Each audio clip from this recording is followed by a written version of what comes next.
Presidents, this is Peggy Govender giving you an update from the Sherwood site.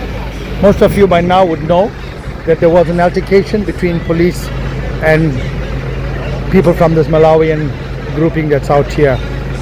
I understand from the Malawian representative Ali Adams, who gave an interview now to all the TV networks, that there was a misunderstanding between some of the people out here and those that were taken in for deportation.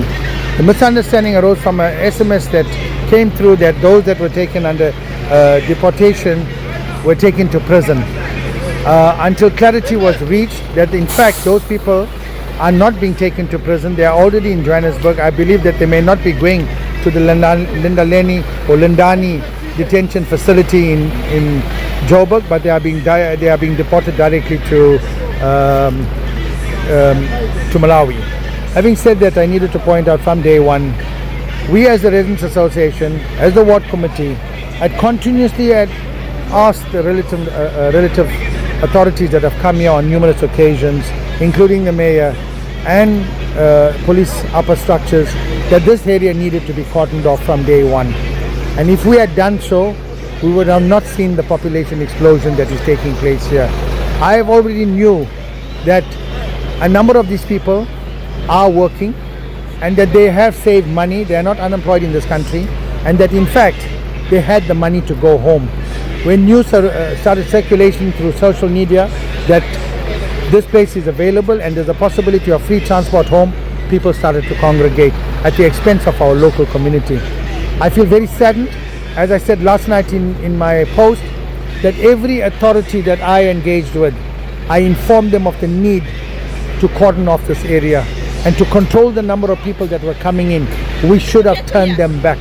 I think while this is a humanitarian crisis, and I'm very grateful to all of those who assisted, but the time has come now that these people need to go home and that this center and this area needs to shut down.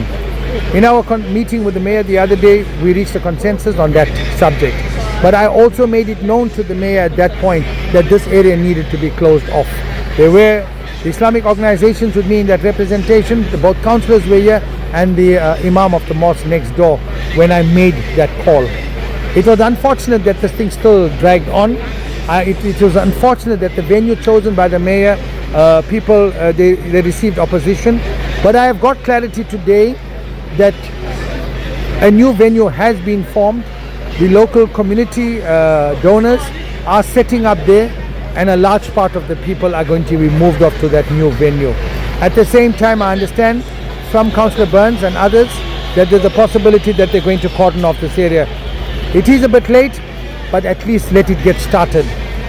My push, and I'm asking for civil society to support, that this center needs to be shut down completely and that everybody needs to be removed out of here into a neutral venue that does not affect residents of our city, and most especially right here in Sherwood, people are going through hell. And I'm fully in support of the idea that this center needs to be shut down, people need to move, and our community needs to get back to their life. Thank you.